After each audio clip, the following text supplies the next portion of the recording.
Justin, thanks for hanging out, man. Yeah, thanks for having us. We obviously grabbed lunch before this, and it's kind of crazy that you were one of the first dealers I met 6 years ago when I started at Penntek, and it's kind of fun to be sitting here with you now. Absolutely. And I think for the benefit of everybody, I'd love to you guys have a really cool, like, unique story of how you guys got into business and how it's transitioned. So 30,000 feet, will you give us just a really high level of who you guys are, where you're out of, how, kind of how the business has grown over time? Like, I think everyone would like to hear it. Yeah, absolutely. So it was back 2017, me and Brandon, Brandon, my business partner, he was actually just looking for a different job, and I had started looking online, thought about starting a company, and that's kind of where it snowballed from. We were at the lake on the pontoon on a Saturday. On Monday, I had called, and no beers involved, obviously. No, not for us. Not on the pontoon. Yeah. Then I think it was the following Monday I had called, and we were here 2 weeks later for install training class.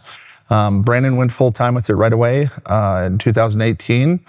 We started right at the end of 2017, November. Yeah. So, yeah. And then I still was working full time, project management, estimating for a commercial HVAC company, and I didn't quit that until the end of 2020. So, kind of hopped on board there. And I still remember pestering you in a conference room of like a Holiday Inn. I'm like, you should really go full time on this. Like, I think you guys can make it. Like, yeah, it's kind of cool. Yeah, and it was great. We just had Brandon, a couple employees that were doing some installs. I was still doing some sales after hours, keeping them afloat. But yeah, kind of put the foot on the gas once I left my job. So had some pretty substantial growth. And then a couple years ago, we started our second office in Sioux Falls, South Dakota. Really crazy good year of growth last year. I think it was pretty cool to see you guys really kind of step into your own last year, which was just fantastic. And it reminded me, so Brandon's handling all the production side of the business, and you're handling sales, marketing, kind of all things on that side. Yep. So Brandon runs the operations for the North Dakota office, then oversees the operations in South Dakota. We have Justin Rader out of our Sioux Falls office that runs our operations out there. One full-time salesperson out there, and now we got 2 full-time salespeople in our Fargo market. But yeah, pretty good growth, especially with the unknowns after COVID. You hope you can keep up with that pace, but no joke. We've had growth every year since. So. No, that's pretty. And I think what's so cool about you guys is like you always preach on like profitability above everything else. I think there's a misnomer that it's like, oh man, top line's growing. It's kind of a vanity number of like, oh, this is where we're at. And you guys have just always done a really good job of like, okay, what is actually falling to the bottom line? Yep. And it's like forever, you guys have been like the poster child in the network of like, hey, really thoughtful, sustained growth while also maintaining a really healthy bottom line, which is at the end of the day, what we all really care about. Like, talk about how you guys like don't just grow for growth's sake. What are some of the things you put into place, or things that you don't do to make sure that profit is ultimately growing along with the business? Yeah, so every year since I've been involved, that's always where we start with our planning. It's kind of, we don't base it off of what we want to hit for a top revenue number. I don't think that's a healthy way to build a business. It's a little bit unique for us, obviously being seasonal, so we also have to think about keeping our installers throughout the winter, trying to keep them busy, trying to lower our turnover rate so that we're not spending a bunch of money doing training every year. And I know, the faster you grow, sometimes if it's mismanaged, that can kind of be one of the things that'll slow you down. Just always retraining people, and we did that for a couple years. Then once we got systems and processes in place, it became a lot easier for us, for sure. Yeah. But pre-selling work for the summer, so we never quit marketing in the winter, and that also helps us keep our guys busy. So we try not to do layoffs in the winter if we don't have to, but this year we had to lay off a few people, but that was it. So we keep all of our foremen on throughout the winter. That's awesome. And have had really good luck with low turnover the last couple of years, and that's where it's like you guys are in Fargo, North Dakota, which dang near is one of the worst markets in the country when it comes to seasonality. I mean, winter seems to hit for you guys earlier than anybody else, and it seems like spring is later every year. But you guys have been really thoughtful, and like, the pre-selling has been insane. Like, we've had conversations in January where you're like, oh, we've got 12 weeks worth of work pre-sold. So the minute that the snow leaves, it's like we can hit the ground running and stay really busy. are you guys like running specials all the time, or like how do you make sure you're pre-selling or things like that? Yeah, so once we get towards the end of the year, we give our guys a schedule of how far we're going to push out with garages. We're usually trying to make it to December, installing on the garage and the patio side if we can. Patios, we're usually done before October. You start getting too much moisture, any snow then makes it challenging. But as soon as our crews are booked out past Thanksgiving, well before that, we're already doing our marketing for the commercial side to fill up for the winter, and then while we're running all of our commercial promos, we're running spring promos all winter. So it's just a lower down payment for our customers. We still sell financing all winter, which is super helpful. But I think, with slow, thought out growth, I think it's important that you pick up work so when you're retaining your employees that you want to hit the ground running and try to recoup some of that money. Well, we were just talking at lunch, like the fact that your Sioux Falls office, all your installers, all your team members, you didn't lose anybody over the winter. And so it's like, the minute that installations can happen, you're not slowing down, you're not training new guys, you're not dealing with, kind of a backlog that you have to be delicate with because of your installers. Like, that's just huge. Are you guys, like, talk to me about how you make sure you retain your employees through the slow season, throughout the year. Like, talk to me about that, because I think that's a challenge that, man, if I had a nickel for every dealer that's like, oh man, employee turnover is killing me, finding help is killing me, I don't know how to solve this problem. Like, how do you guys do it? Yeah, and that was a struggle for us for a while. I think the big thing is just making sure that you're treating everybody right, So our company culture is big to us. So just making sure everybody feels like they're a part of the family. And like I always say, everybody else eats first. And I think as an owner, you kind of got to wear that chip on your shoulder and make sure that you can pick up revenue where you can to keep the guys busy. I mean, if you find guys that want to work, it's great. But it's also unfortunate if you don't have stuff for them to do, they're likely going to find somewhere else to go. So I think just making sure that you're running the right marketing and having the right workflow for your head installers throughout the winter is super, super important. We didn't lose any of our installers in North Dakota, but one, he was career searching last year. He had let us know. So, and good for him. But, I think that's another thing is you want people to know that you don't want to use your business as a stepping stone. But it's fun to see people grow, especially we get a lot of younger guys that are installing and get them to the point where they're a foreman and they have a lot of credibility in what they're doing. And if they can use that as a stepping stone to help make more positive change in their life, we want them to do that. So, well, and that's like, I think as business owners, you guys have a great opportunity to like help pour into these people, right? And like, I know you've had installers that have left or salespeople that have left and then come back, and it's like that's just a testimony to you guys being like, hey, we're going to run the business the right way. We care about our people, whether they're with us today or whether they're going to go somewhere else. We're going to cheer them on. And then if that day comes where it's like, hey, they want to come back, you guys typically welcome them with open arms and they come right back. Penntek's great for that too. Our guys all know your guys' tech support team. So that's super helpful that they can make a phone call. They can rely on you guys to get information. And I think that's an investment on our part too, right? We're still doing getting everybody certified now that your guys are traveling. We had them come up, certify all of our new guys. And it's nice for the installer standpoint. A lot of the times, we're investing in marketing, we're investing in sales training and things like this. But I think investing in the installation crew, and those are the guys that are out busting their butt every day. So it's important that we're investing in them just as much. Well, and that's where like I think it's not the correct mentality, but I think a lot of times production gets left behind.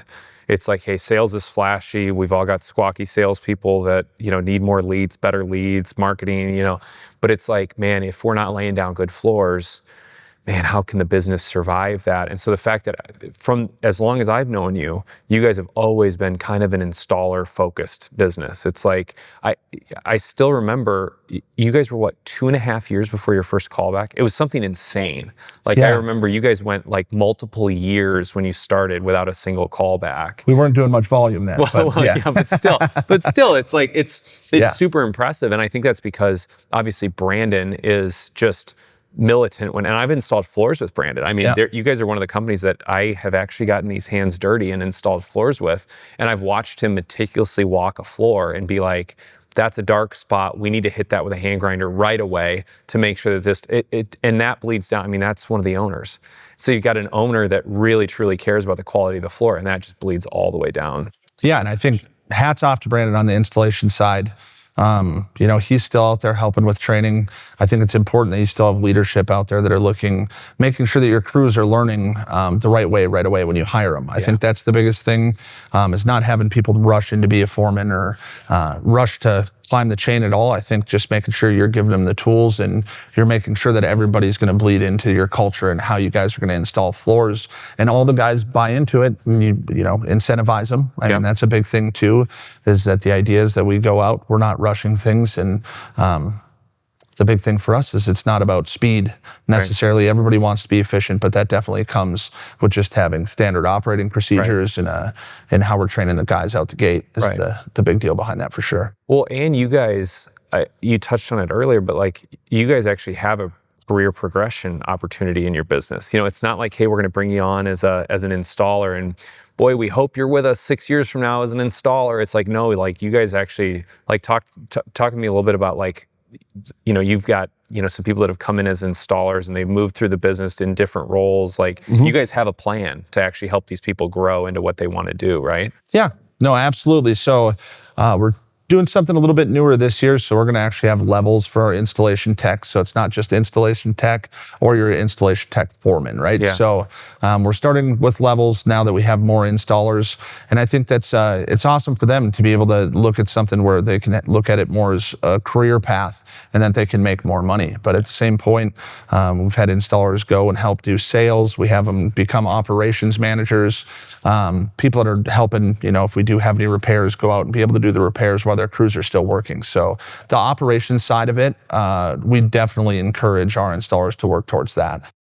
It's nice. You get somebody else that wears your logo and your brand and, treats your company like their own checkbook. And I mean, that's what everybody really wants, is that we can instill the trust in. And at the end of the day, you got to let them do their job too. But it starts at the top for sure. Well, and I just think that there's this, I think so many times it's like, people just view, okay, this is one individual, what they're doing for me today, and you view it so much more holistically. And we talk about the impact on bottom line, the fact that you don't have employee turnover issues, the fact that you've got a good company culture, you retain these people for years and years and years. I mean, the guy that just left, he'd been with you for over 4 years. Like I'm sure there's some people listening that would kill to have a foreman be with them for 4 years. And like what's crazy is by building a good culture, by building career progression, by doing all this, well, that ultimately flows to the bottom line because you're spending a fortune hiring and training and you're losing productivity. Like everybody essentially wins at that point. And I think it's an opportunity for people to like lean into that. Yeah. And when we were younger in business, everybody makes mistakes and you go through times where you don't think your culture is where you want it. And there's some soft resets that you have to do and make sure you're doing the right thing. I think the one nice part about me and Brandon is that, when we've had those moments, we didn't look at it as it was anybody else's fault. Like that all starts from the top. And when you go to course correct those things and you make sure you put the time and energy into it, when we were younger starting out, it felt like everybody was wearing so many hats that trying to course correct something like that, you go, I don't have time. We're going to have to do it in the winter. Well, that's not the best time to do it, because if you are laying off any of your employees and hoping they come back, that's what made it challenging. But once we got the culture portion figured out, it makes life so much easier. You go roll into a season, all your employees are coming back, you fill the schedule up, you're not rescheduling any jobs, and it also allows you to spend the marketing dollars for the winter so you can keep your sales team busy to fill that calendar. And it's way better than starting at one trailer in each location and then trying to build your way back up while you're spending money training people. I think one thing that we do that's unique is that we offer a bonus at the end of every year, whether we're laying off or if they're going to continue working. And it's just a percentage of our profit of our company every year. And that's how, the guys buy into that from the installation side too, because if they're making lousy mistakes at jobs or it's costing us a bunch of money or we do have to go redo a floor, realistically, everybody knows it's coming out of their pocket at the end of the day. And those bonuses aren't for our office staff, aren't for our salespeople. It's literally just a portion that we do just for our installation guys to say thank you. It's a lot of long days, a lot of hard days out there. They're busting their butts. And I think, you can't overlook that for sure. Well, and that transparency as an organization to be like, hey, like when we have a really good year, everyone's going to win as a result of it. Like that gets, like you touched on it, like the buy-in that you're getting from every employee at that point of like, hey, no, this is my company. Yeah. Like, yep, Justin and Brandon are the owners, and you know, obviously they're taking the risk to run the company and stuff like that. But like, this is our brand, this is our company. I'm going to wake up every day and try to do the best that I can to help the business grow. And in the end, I'm going to win as a result of it. Like, I think that's cool, and that's unique, and not everybody runs their business like that. I mean, I know a lot of companies. Super fun to see. I mean, even in the mornings you're going in, the guys are excited about what they have ahead of them, and yeah, just a much more exciting place to work for everybody. Everybody's in a good mood when you're walking around, but a lot of it's just systems and processes and making sure that we're giving them all the information and tools that they need, and that took us a while to build out. You know, when you don't have a lot of managers or you don't have any operations managers and you're trying to grow it, as you start, that can be difficult to know, you know, there's a fork in the road, which way should I turn? Yeah. And I think depending on your business, I think one thing that I would encourage people to do is lean into the installation side, because that's going to make all your other decisions a lot easier. Yeah, no, that's a really good point. Yeah, and when you do hit those like forks in the road, who do you reach out to, right? Like, are there individuals or people that you reach out to be like, hey, this is what I'm struggling with, this is the decision I have to make? Like, who are you leaning on in those moments? Yeah, you know, just being in the network for a while, there's quite a few people that I'll call on that, you know, are a larger dealer than us. I try to find people that are in the same climate. It seems like that's always the easiest because you can see how everybody's operating.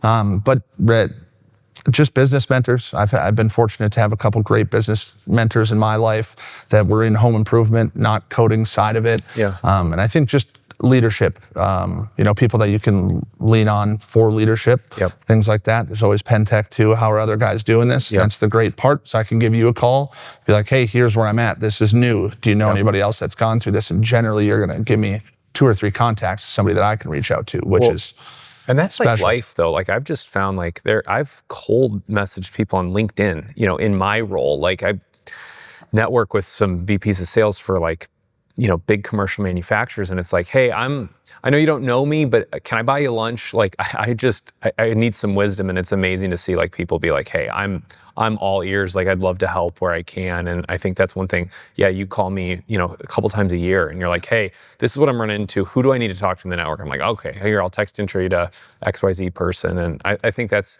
the other thing. You guys have built such a successful business, but the humility to have you guys be like, we haven't figured it out yet. Like, this isn't perfect. We're not complacent in what we're doing today. Like, we're going to continue to grow, and we're the first person to admit like, hey, we don't know it. Who can I talk to in the network that has figured this aspect of this business out?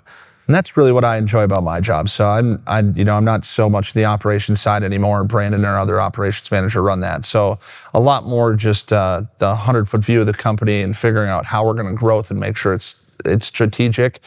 That's really, really what I enjoy. So challenges that come up is kind of where I thrive. So I like to just call myself the problem solver, but those are the parts of the business that I enjoy. I was hesitant when we were a younger dealer, so that's the first thing I tell a lot of people that I'm meeting at, if we're at the national dealer meeting and somebody comes up and has some questions for me, is don't be hesitant to reach out to people.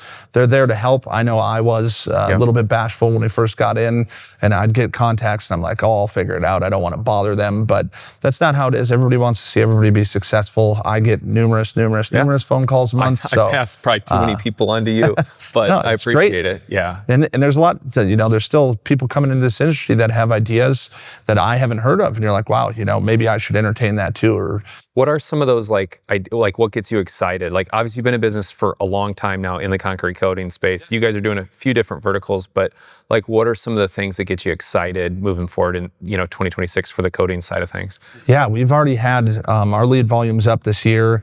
I think just locking in the marketing side of it has been a big challenge. I know it's been a challenge for everybody. It's just overall lead volume, but how we're fostering those leads. We use Powerful as well. They've been great for us.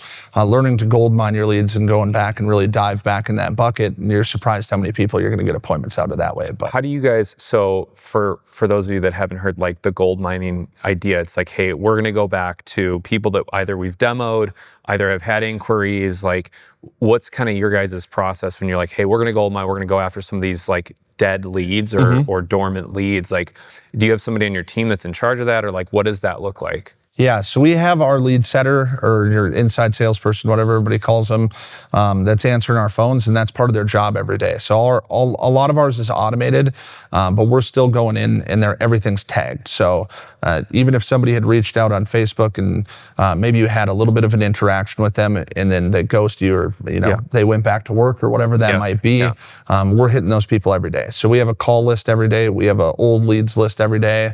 When we get slow, we're going 6, 9, 12 months back. There's a lot of those people that are still interested, but I think a big part of that was just keeping your leads organized and keeping everything tagged, so it doesn't feel like it's an overwhelming mountain that you're trying to get over the top. And that's goes back to systems and processes, and making sure that everybody that's going to touch any of those leads in your office can get into that program and they can look at it and understand what's going on. So it's not super difficult to train. Yeah, and that's where it's like you said, like, hey, everything's tagged. It's like, hey, like if you're in a system now where you don't, you're not tracking all these leads as closely as you should. It's like, hey, we'll start today, right? Yeah. Because you in 9 months, you in 12 months are going to be so glad that you did. But yeah, to your point, like, I think there's a lot of people that are like, holy crap, like, we haven't done a good job of organizing these leads. It's like, well, let's start today. Like, let's put some processes in place. Especially for marketing budgeting. I think that's the big thing with that, is that a lot of people, that aren't tracking their leads as well. That's one thing they need to think about, because you should really know what your cost per lead is, what your cost per conversion for each marketing source that you have. Yeah. Especially if you're seasonal like us. Well, I'm looking at all that data every year, and I know when I'm ramping up or cooling down our advertising spend a little bit. But the data is the biggest driver of that. And you know where you're putting your money. You don't feel like you're just going to throw it at a wall and hope it sticks. So. Yeah. That's one thing, like with you, it's so nice. Like if I'm working on like national data, or if I want to, kind of pinpoint some data that we're looking at as a manufacturer, it's like you're one of the first calls I make, because I know all the data right off the top of your head. And it's like, hey, let me pull up the dashboard. We'll go through our numbers, and everything you're doing. Like I'm a big data-driven decision-making person, and you are too. And it's like, it's really cool to see somebody that's like, hey, we're going to be operationally dialed. And it didn't happen overnight. Like that's the other thing, is I think I talk to so many new dealers, and it's like, well, we just started in this business, like we don't, and it's like, it's okay. Like just take a little bit, a small bite at a time, and like work your way to that point where you guys now know everything and it's dialed. And we're refining it every year. I mean, it's never perfect. I'm not saying that we're the best out of it in the industry, but at least having that data tracked is the most important key for me, especially while you're trying to do some growth, right? Because everybody talks about a marketing percentage that you're going to spend. And sometimes that can be scary if you don't know where you're going to put those dollars or what your return on investment. But if you have a couple years of analytics, you can go month by month and see what your lead flow is and what those leads were for. So maybe if there's a time that your commercial work goes up, you're putting a little bit more of that budget into there. But yeah, it makes it way less scary when you go to open up the checkbook. Well, and it's super thoughtful. And I think so many times, like we fall in, like I'll go to conferences for home improvement stuff, and it's almost like tongue in cheek, like, oh, just spend more money on marketing. It's like, no. Like, let's be really thoughtful on where we're going to spend this. It isn't just like, hey, we're going to double our marketing budget across the board. It's like, hey, let's be real. To your point, like, okay, what month did we see a pickup in commercial? We're going to invest heavily, in that month this year. And I just think it's like thoughtful and being really prudent on where you're going to invest those resources. You guys are a testament to success. Like, this is kind of what you guys have done. So you guys have been around for a long time. I obviously remember when you guys were starting out. I should say when I first met you guys. For some of those maybe newer dealers that are maybe 1 or 2 years in, maybe they're existing home improvement company and this is a new foray for them. What would be some like tips that you would give them, like things that it's like, hey, non-negotiable, if you're going to start out and be new at this is what I would recommend you do right away? Yeah, if there's one thing that I could change, that's exactly what it'd be, is just the data and analytics. I mean, it seems like a big feat. I mean, there's a lot of CRM programs that are out there now. Who do you guys use? We use Builder Prime. So okay. Builder Prime's been great for us. You can build out custom reports on it, track a lot of your data that way. But that's the big thing. Knowing your numbers right away makes scaling, makes everything so much easier, because you have the analytics, you have the data, and you're making a data-driven decision, like you mentioned. So for me, that's the biggest thing. And the other thing would be, make sure you're spending marketing dollars. That's the thing. There's a lot of people start to struggle and then they pull back their marketing, where sometimes like the worst thing you can do. Yeah, sometimes that's what you need, is just a little bit of added fuel to make sure that you're producing enough revenue to get more marketing out there, right? And saving some money, that never hurts either. No joke. Well, and someone that's in Fargo, Like, it's like you guys don't slow down marketing. You just say, hey, we're going to get you on the schedule for the spring. I don't know when spring's going to break loose, but, get your spot reserved now. We'll call you, when that time comes. And that's where, like, so many dealers, to your point, maybe they have a bad month or, a bad quarter, and it's like, oh, well, we can control marketing. So I'm going to pull back spending. And it's like, you just made it worse. Yeah. Like, it's just going to, it's a self-fulfilling prophecy at that point. And you guys do a really good job of being like, hey, we know when we're going to deploy funds, when we're going to build that backlog. And I think that's a huge, huge piece. And that's where, like, especially for new dealers, you get to lean on your regionals, you get to call me, you get to call anybody in the Penntek family, and it's like, okay, you don't have 3 years of analytics, but I can find a dealer in a market similar to yours, similar business size, and you can talk to them, you can talk to us. We can tell you some of those, kind of data points that you can, begin to start building, kind of a tactic approach around. And so you don't have to go in it alone. You don't have to wait 3 years before your data is done. Yeah. You can lean on the network as a whole, which I think is really, really cool. Yeah, that's been a game changer. I mean, even since when we started, so I didn't have a whole bunch of contacts throughout the industry. We started the end of 2017, like I had mentioned. So there definitely wasn't as many people that you could rely on that had been in the industry, even longer now too. And I know everybody's happy to help. So that would be my biggest encouragement, is reach out to people that are in similar markets. And just to hit on the seasonality approach of it, is that a lot of your competitors are also not going to be marketing towards the end of the year. That's a great point. If their trailers are filled out. So if you can figure out a way to get those leads, you're probably going to get them at a little better cost. And if you can gain the trust of your community and you can get people to pre-book, I think for us, that's been a complete game changer. Yeah. Well, and you guys have a great reputation in the community, which is huge. And that's just time, right? Like that, but that's doing all the little things right. That's your installers, treating every project like it was their own, but suddenly, you guys are probably reaping the benefit of running a really good business for 7-8 years, and now the community knows you guys are involved. Like, it's just it just builds on itself, which I think is really special. Yeah, and time is the biggest thing with that. Everybody wishes you could start up and give back to the community and be engaged more in the community as much as you can. But as a smaller company, when we started, we had one trailer. I wasn't even there full time. Yeah. It's tough. It's tough to give away a percentage of nothing after your first, first few months there trying to figure it out. But yeah, no, it's been special. A lot of home shows, a lot of things like that. So people are seeing us everywhere. So I think brand awareness, and you guys do a great job at that too. Yeah. Even the Home Depot thing, we get to share that. That makes a big impact for everybody. So for sure. Well, I can just tell you guys, like, this is one of the guys that I go to for wisdom on a really regular basis. And just the fact that you'd come and chat with me on, just for a couple minutes, I really appreciate it. And, certainly, if you guys are out there, if you're new, if you're experienced, there's always stuff to learn about. I mean, there's always new things that other dealers are trying and doing, and areas that people are maybe a little bit further ahead than you are at, and you get to lean on those people. So sincerely, thank you so much for joining. And all of you guys, thank you for listening to us drone on for a couple minutes. We appreciate it. And as always, we are here for ideas. If you guys have any topics that you'd like covered in the future, we are all ears. Have a great day, everyone.